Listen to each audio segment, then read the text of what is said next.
Man-made islands 7 times the size of Central Park.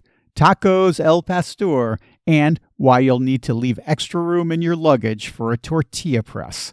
This week, we're in Xochimilco in Mexico City. Traveling the world to bring you delicious dishes, tasty beverages, and interesting experiences. This is the Destination Eat Drink Podcast on the Radio Misfits Podcast Network. I'm Brent Peterson. Welcome to Destination Eat Drink, the travel podcast for foodies. Destination Eat Drink is where food and travel intersect at the Destination Eat Drink website, on the Destination Eat Drink YouTube channel, and right here on the Destination Eat Drink podcast. This week, we're in Mexico City with Victor Gamboa. But first, if you like the podcast, please rate and review us on your podcast app. And if you really like the show, consider a one-time or recurring contribution in any amount at buymeacoffee.com/destinationeatdrink. And thank you so very, very much.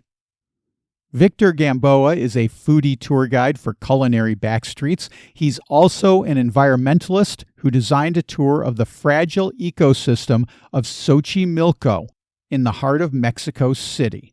Victor talks about this special place that fed Mexico City for 400 years and the creative ways of getting rich nutrients into the soil to keep those farms going. Plus, Victor shares the urban myth of the Island of the Dolls, and we talk about where to find the best tacos. Okay, I'm starving, so let's eat. Destination Eat Drink.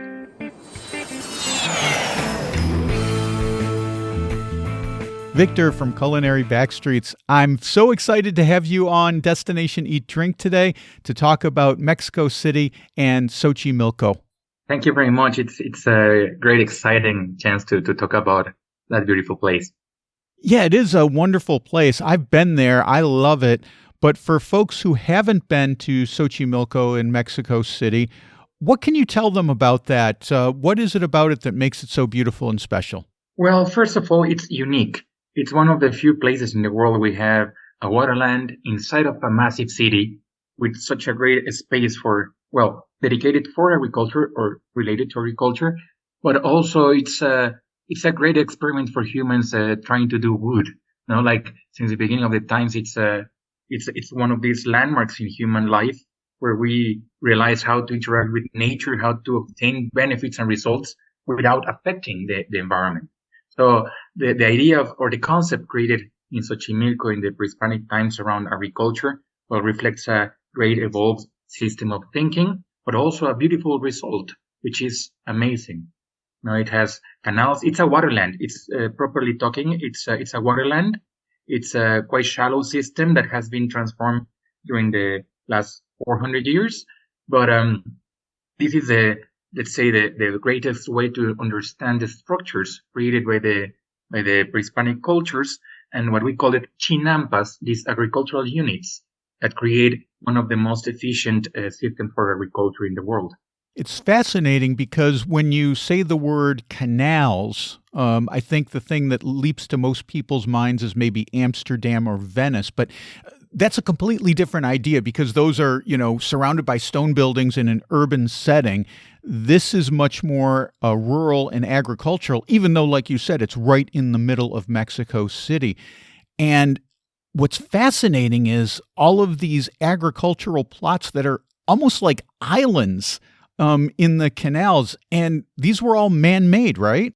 That's right. Thanks for using the word island because that's a bit more accurate than a floating garden. That's a concept I really disturbs me because there's no floatability on these gardens. Right. The chinampas are those great structures made in a complete engineering process. It's not just like floating and thinking or just keeping floating. It's like, as you mentioned, like in Amsterdam, it's a great way to intervene a lake, great to explain the benefits of the agriculture, but also the intervention of a hydraulic space, which makes it even more peculiar because what we have there, it's handmade sculptures and like human creations that give us as result. These islands are still used for agriculture today. Are these individual farmers that are working on these, individual families, or do families own several of these islands? How does it work specifically? Well, this area it's huge. Just to put it in perspective, it's around 6 up to 7 times Central Park. Wow. Just to put it in perspective. Now it's much bigger than Chapultepec Park. That within the city, it's also a great green area. So the space that covers the Xochimilco Agricultural Center, it's massive. And also we have to take in account that the Chinampas also go to the area called Chalco in Tláhuac, right? And well, the idea of the space is very important. The Chinampas and the Chinampero area as an agricultural center has suffered all the side effects of the war, climate change, and economical pressure that it places the people. So we have a long process of forced migration that involves economical situations, or just think about all the migrants that happen to go to the States or stay in the city. So we're talking about a process that has changed the activities in the area for the last 150 years. So unfortunately, we're talking about this area having 60 up to 70% of all the plots out of agricultural order in what we call it abandonment process or forced migration processes. So the area of opportunity is huge. And the people who still owns and concessions for the land and to work in the land, it's in a diverse system too. Because a long time ago, we created the ejido system, which is a communal land system, a distribution. Also, we have transformed the law, and now we have private land and also governmental owned land. So it's very diverse and quite complex also, the tissue created by the owners and the families and the people who have interest. So the stakeholders around there are very diverse. You know, I've got so many questions about these islands. I've got so many questions about how the farming gets done, because back in the day, I used to have a small, what we would call in the States, a gentleman's farm, where I grew a lot of organic crops and sold them at a farmer's market that we started in our town. And I know how difficult it was to get stuff from point A to point B. And that's on paved roads with a truck. This is through a system of canals. How do you just physically get logistically stuff from point A to point B? It's all on boats. It must be a rather complicated process. Yes, but it's quite efficient also in terms of how the land works. In terms of logistics, it's the biggest challenge. But also that gives us an example of how the productive land is to supply food to the city. Xochimilco has been it was the main supplier to the city for 650 years. From 1350 to 1950, more or less, the area supplied food to the city. So in some point, those canals reach all the way to the city center. So the area today explains also the dehydration process and how challenging was to transit from water to asphalt, and also the effects of that. And well, still nowadays we have around 12 to 13,000 people moving inside of the Chinampas working, and all of them go by boat. So we're talking about more or less 130, 150 kilometers of transitable canals. So it's quite an extended area. And yeah, the challenge is the Xochimilco farmlands are in the city in a connected canal like a system, no? But the only way to get there is by boat. That's the only way. Some people row, sometimes they have motorboats, sometimes they do like kayaking or canoeing. So that's the way to get there, which is crazy because you have like one of the most densely parts of the world next to this area. Yeah, it's crazy because you're in Mexico City, which, like you said, it's so densely populated. There's so much going on. And then you've got this, it's like New York, I guess, when you talk about Central Park, although you said Central Park is minuscule compared to Xochimilco. But it's kind of that same idea. You've got kind of an oasis, kind of a paradise right in the middle of the city. Now, what kinds of crops are typically grown on these little plots of land? Well, the blessing of the soil, it's one of the most fertile soil you can find. You can grow almost everything, but as a common practice there, and also in terms of costs, it's very common to find flowers, edible flowers or decorative flowers. That's one of the main things, but also a lot of grains, all kinds of lettuce, all kind of beetroots, all kind of cauliflowers, broccolini, most of the greens you can imagine. Also, the three features, the corn, squash, and beans system, plus all the companion plants that go with them. But it's amazing that this area can produce up to 4 crops a year. So it's a constant rotation of crops and association of crops. So it's everything but monocropping, it's like diversity in during the whole year, from like, as I mentioned, tubers all the way to the decorative flowers or edible flowers. Because the weather is so good and the soil is so rich, are they amending the soil? Are they just using the nitrogen from the Three Sisters? How do you get fertilizer in there? It's organic, I would imagine. Well, that's a fantastic part. The area of Xochimilco, first of all, it's surrounded by a very complex volcanic system. So the geological formations we have in the south, it's called the Volcanic Mexican Belt, or also the Ajusco Range, which is a massive amount of volcanoes together that once upon a time were all active and were giving us a lot of sediment, enriching sediment that stayed in the lake for a long time. So an essential part of the agricultural process there is drenching the lake, making an extraction system very peculiar, loderos, that is basically people extracting the mud from the canals and making this sort of nursery made of mud with very enriched soil, 10 up to 14% of organic matter in that soil, and a very interesting process called chapin, which is basically a nursery system that approaches to the lake by extracting the mud and then using it as a nutrient bed. And I love to say that with this system, at the result, it's having nutrient pots. We plant soil and we harvest food. It's a quite evolved system in terms of the use of resources because it's completely efficient, unexhaustible, and give us a chance to continue providing nutrients to the canals. Because once we have these beddings and this transplant of soil with the seedlings to the intensive beds and the mulch beds, well, all the nutrients get interactions and provide us with more benefits to the soil. It's a closed system with all kinds of nutrients constantly replenishing itself. When we had our little farm, we lived not far from the ocean, and I used to go down to the water and get buckets of seaweed. Now, I had to rinse it off quite dramatically because, of course, the ocean has salt water in it, and you don't want to put salt on your crops. But that seaweed was so rich in nutrients that I would get the same kind of effect that I think you're talking about here.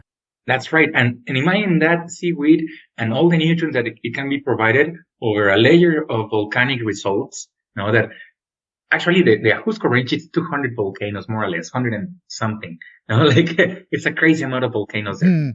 But the thing is, all that nutrients were waiting in the bottom of a lake for thousands of years for us to recover it and use them as a seedlings and bedding for our new plants. And the artistic way of also producing that system is beautiful. How the people know how to spread it, how to collect the mud, how to obtain the perfect lines in the nursery, and then handmade seedling. It's amazing because they can reach up to 95% of successful in blooming. It's highly efficient. Now, Victor, you do tours of Xochimilco with Culinary Backstreets, and I would imagine you're going to visit these individual farms, right? That's right. The idea it's not just to go to the canals and have a leisure day, but also get an immersion in the practices of the farming, but also in the culture that we have in the market.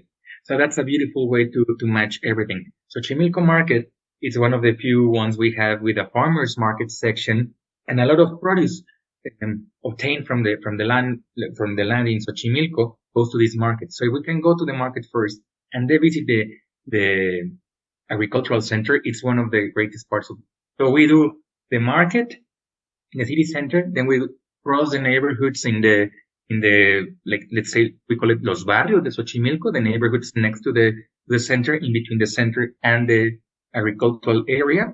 And well, with the group, we have the chance to explore inside of the canals. This extended area gives us a chance to coexist with other kinds of tourism, but can go deeper into the agricultural practices. Wow, I didn't realize that there is a market. It makes sense because there's markets in most neighborhoods in Mexico City, but I Yes. didn't realize Xochimilco had its own market. That's something I missed when I was there. That just means I have to make a return trip. But can you go into a little more detail about that market? Because I'm a big lover of markets when I go to a new city. Well, there are two stages in the beginning of our tours. That it's going to the 16th century convent of San Bernardino de Siena, one of the first structures built by the Spaniards in Mexico. And basically, it's one of the first points of origin in everything we talk about gastronomy, right? So that's important to talk about it because San Bernardino Convent is one of these first incursions of the Spaniards in the pre-Hispanic world, transforming our diet and bringing more practices. That's why it's in the heart of the city that it used to be, let's say, an island, Xochimilco. And next to this convent, we have the city market. And there's where we have everything. We can try from snacks to tacos de carnitas. We do chiles rellenos. During the excursion in the market, we'll see not just like every single vegetable and plant, but also everything related to daily tradition, from costumes or technology we need to buy, like stone mortars or whatever we need to use for cooking. It's available in this market. It's one of the cleanest and quite interesting structures, but also give us a chance of a small farmers market that has local production. So we have in that farmers area, people coming from the state of Morelos, the state of Michoacán, the next by, the closest state, but also from the region. So it's amazing to see all the fresh crops in one place. Yeah, so it's not just fruit and veg, but it's other stuff too. And it sounds like there's prepared foods. So you've got taco stands and stuff like that. One thing I like to do when I go to the market is find a souvenir that I can bring home. And, obviously, fresh produce isn't going to maybe travel so well. But can you think of anything? Maybe clothing would be a good idea or something of that nature. But anything else you can think of that I might want to bring home with me? Something I really recommend on this market is we can buy mole in powder. Oh, nice. So that's the best souvenir you can take because with like 250 grams, you can serve 5 people and tell them about your experiences in Mexico City. So I love eatable souvenirs.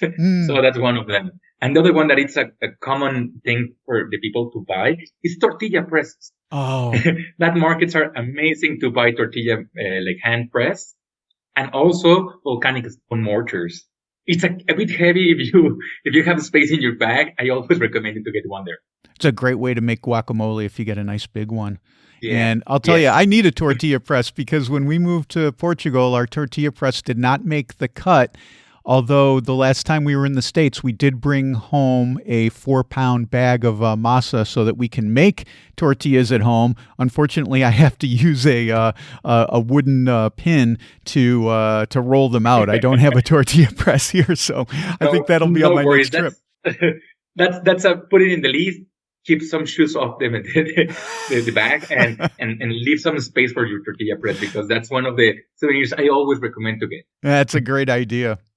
There's a lot of very touristy boat tours to go along Xochimilco. And, That's right. And I mean, I guess those are fun. They've got the colorful boats and things like that. But it sounds like this would be such a better way to really, really understand the culture and to get to try some great food. So it sounds like a really not only fun, but super educational and interesting as well.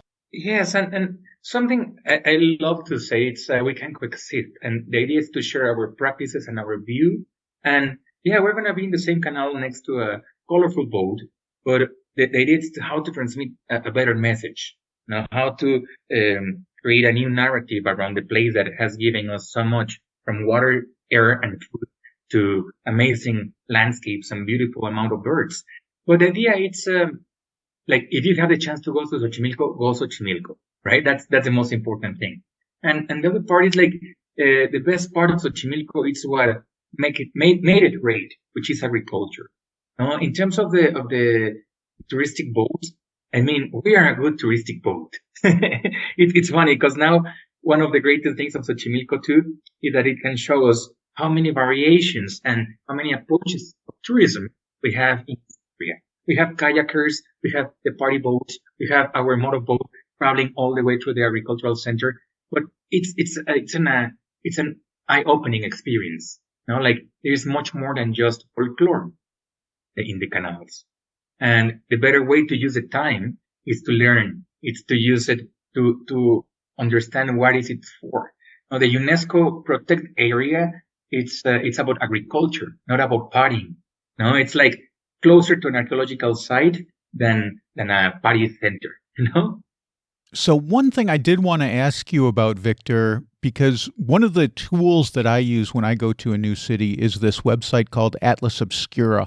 And this kind of tells you some of the hidden gems, the unusual things that you can see when you go to a new place. Some of them touristy, some of them not so much. But I like using it as a resource. And this is where I learned about something called the Island of the Dolls in Xochimilco. Can you comment about this place? Well, first, it's part of a urban myth, right? It's part of a thing created around something that it's like barely related to the area, but has transformed into something. Just long story short, it's one of these chinampas that has been transformed into an area with hanging baby dolls. I like the way Mexicans we play with everything and how we like mix and blend. But something very interesting is why do we do it? No, and why do we refer to the Isla de las Muñecas as part of Xochimilco? And well, it's a touristic spot, right? It's an attraction, more than touristic, it's an attraction. And it's basically, let's say, a urban myth that got transformed into attraction. It's a very far away island. It's a place where we normally refer to this Mr. Santana, the person who started hanging the baby dolls, as someone who basically wanted to reject people or attract something. We never know exactly what. There's always something related to a female image, a baby or a girl or some kind of a spirit. But the thing is, why to make something ugly in such a beautiful space? Mm-hmm. No? Yes. And basically the attraction is because it's one of the longest shots if you want to take a tour. Right? So it's in the forest part of the canals. It's far away. And one of the things that intrigues me a lot, it's how we reach that fame on that spot, because it has no relation with our tradition in terms of, I don't know, religion or faith or any pre-Hispanic culture. I mean, it's baby dolls from the 1970s hanging there. It's one of those mysteries, you know, but it's what I call it a perfect tourist trap. Because it makes us pay the longest ride to go to a place that might disappoint us, but well, then you go there and you spend more than 3 hours on that ride, and sometimes up to 6 hours to get there. Well, to get and go back, and I don't know. It's a kind of a misconception of the traditions, and sometimes creates a misconception also of the place. Because the question is, why do we need to put something so ugly in a beautiful place? When in no culture and no tradition, not even us around the world, no one matches the ugly with water. Nobody matches the image of the dead or the spirits with water, because water normally goes to fertility, goes to beautiness, goes to abundance. No? And these guys, they're playing this discourse or this narrative on an ugly place in a beautiful environment. So it's for me a mystery how human mind works and how we made such a famous place in such a productive area. One of my complaints about the use of the Isla de las Muñecas is that it's not just the first one. Now we have a several amount of copies or replicas along the canals. And the scary part is like the change of the use of the island. The chinampas, they have just one single purpose to exist. And it's providing also with food, not with toilets or with beer or with an ugly place. The complete and only reason for the chinampas to exist is to provide us with food. So the change into the Isla de las Muñecas make me think that somebody is getting benefits to transform in the wrong way the spaces. No? And those benefits are not going to be translated in more benefits. All the opposite. Now we have La Isla de las Muñecas number 2, La Isla de las Muñecas Express, La Isla de las Muñecas with the boogeyman, and basically they're just toilet stops to refill their drinks, using the attraction of the ugly to bring more people. So it is quite an interesting spot. I normally don't recommend to do it if you haven't seen the other side of the Chinampa.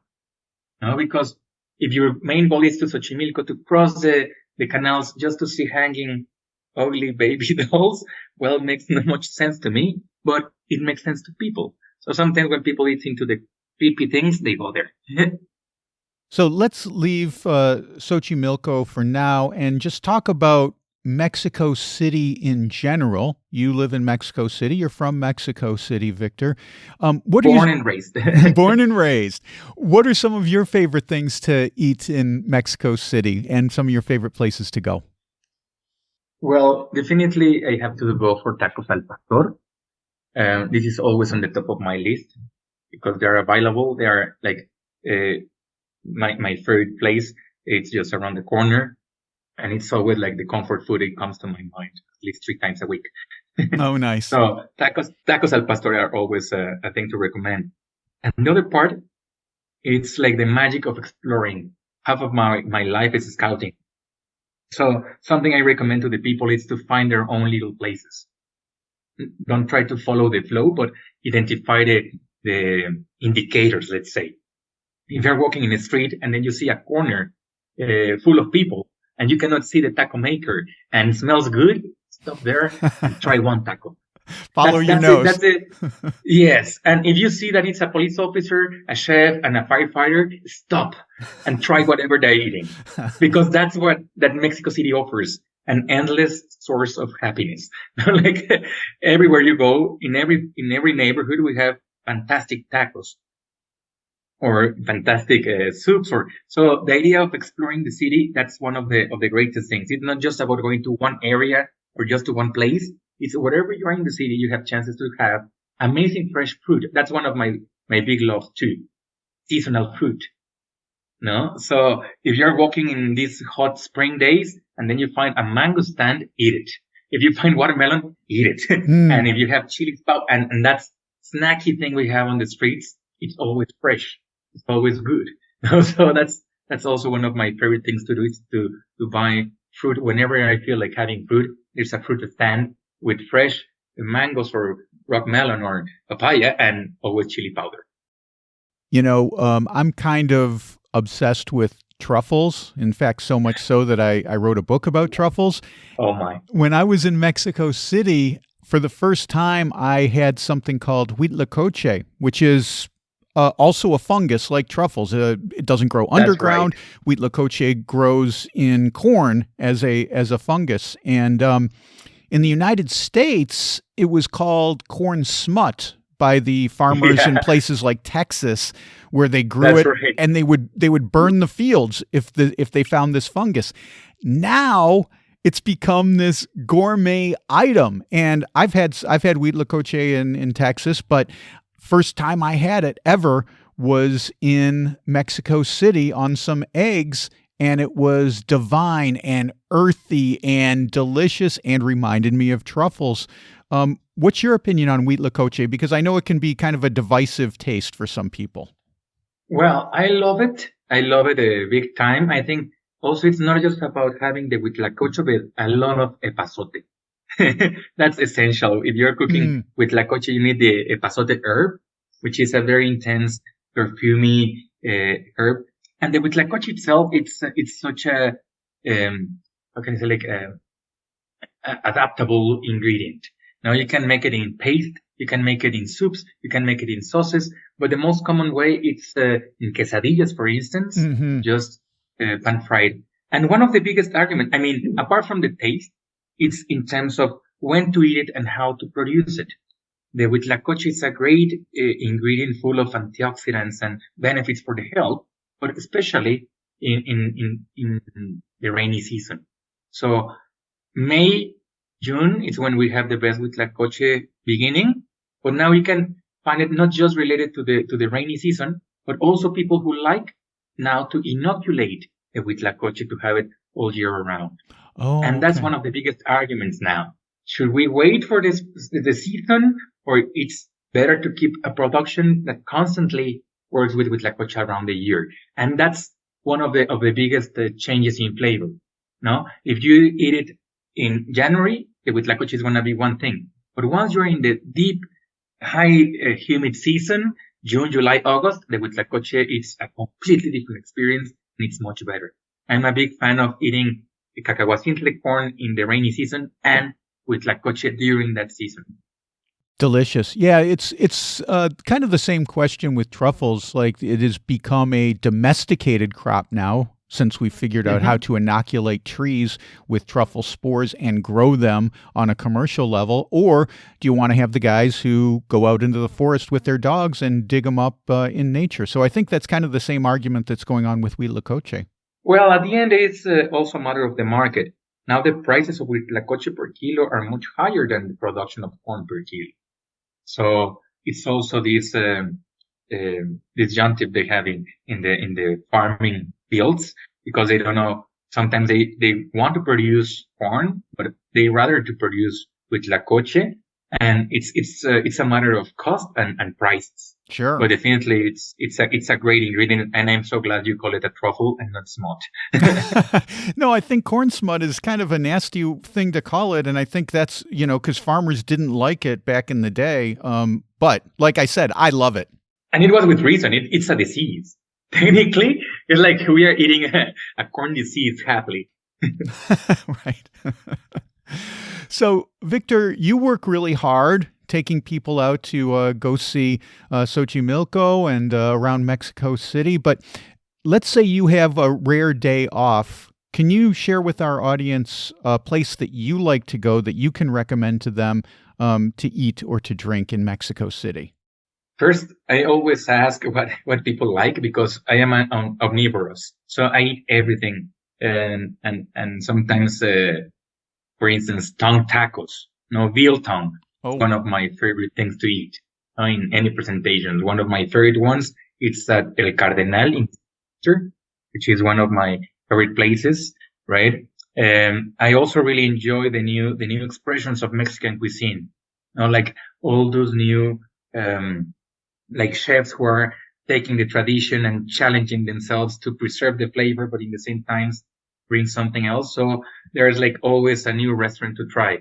So lately I've been very, very surprised with the great job of Santiago Munoz in Maíz Taco. It's a beautiful restaurant and a taqueria that I highly recommend in Colonia Roma, right?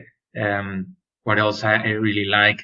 Maíz de Cacao and Expendio de Maíz. All of them have the maíz in their name, but those three lately have gave me amazing, like experiences. I normally recommend the area of Condesa and Roma because it's the most accessible, but also in the south, in Coyoacán, in Tlalpan, we have amazing spots. But for me, Condesa and Roma is still one of the greatest places to explore Mexican diversity in terms of gastronomy. I live here and it's a fantastic spot. So yeah, I think the greenery around the city is something to enjoy while you eat. Outdoor restaurants or terraces now are getting more famous. So I highly recommend to try any of the open places. great recommendations. Well, Victor Gamboa from Culinary Backstreets, thank you so much. This has been a enlightening, fascinating, and really wonderful conversation. I so appreciate everything that you do, not only to educate people about your city, but also talking about preserving the environment and why this area of Xochimilco is so important to the ecosystem of Mexico City. So thanks for being on the program. It was great talking to you today. Thank you very much. And it's been a pleasure also to share a bit of this, what we're doing with Culinary Backstreets. Hopefully in about a year, we're going to be talking also about the projects we're trying to run in Xochimilco in order to make agroforestation in this area. And it's one of the projects we're trying to achieve with Culinary Backstreets and all our guests in Xochimilco, how to deliver something, not just extracting, but leaving something good behind. Okay, that's Victor Gamboa from Culinary Backstreets. I've got a link to his Xochimilco tours in the show notes, or go to culinarybackstreets.com. Well, that's it for this show. Next week, we're talking sweets with chocolates from New Zealand, sweets made by Spanish nuns, and how to properly eat a cupcake. Don't miss that. Until then, get over to destinationeatdrink.com. I just posted a complete foodie travel guide to Seville, Spain, one of the best food cities in all of Spain and all of Europe, really. I talk about the best tapas bars, the coolest things to do. It's all right there. You can get that at destinationeatdrink.com/Seville. I also have a new video out. It's about one of the world's greatest wine towns, Haro, Spain, Haro. I visit several of the city's best bodegas and try some top-flight vintages. You can see that by clicking on the video tab at destinationeatdrink.com or by going to my YouTube channel. That's at Destination Eat Drink 946 at YouTube. And remember, you can support the show with a one-time or recurring contribution at buymeacoffee.com/Destination Eat Drink. And thank you so much for that. Destination Eat Drink is distributed by the Radio Misfits Podcast Network and Edzilla. Thanks, Ed. I'm Brent Peterson. I will see you down the road. Join us next week for another culinary adventure on Destination Eat Drink, a presentation of the Radio Misfits Podcast Network.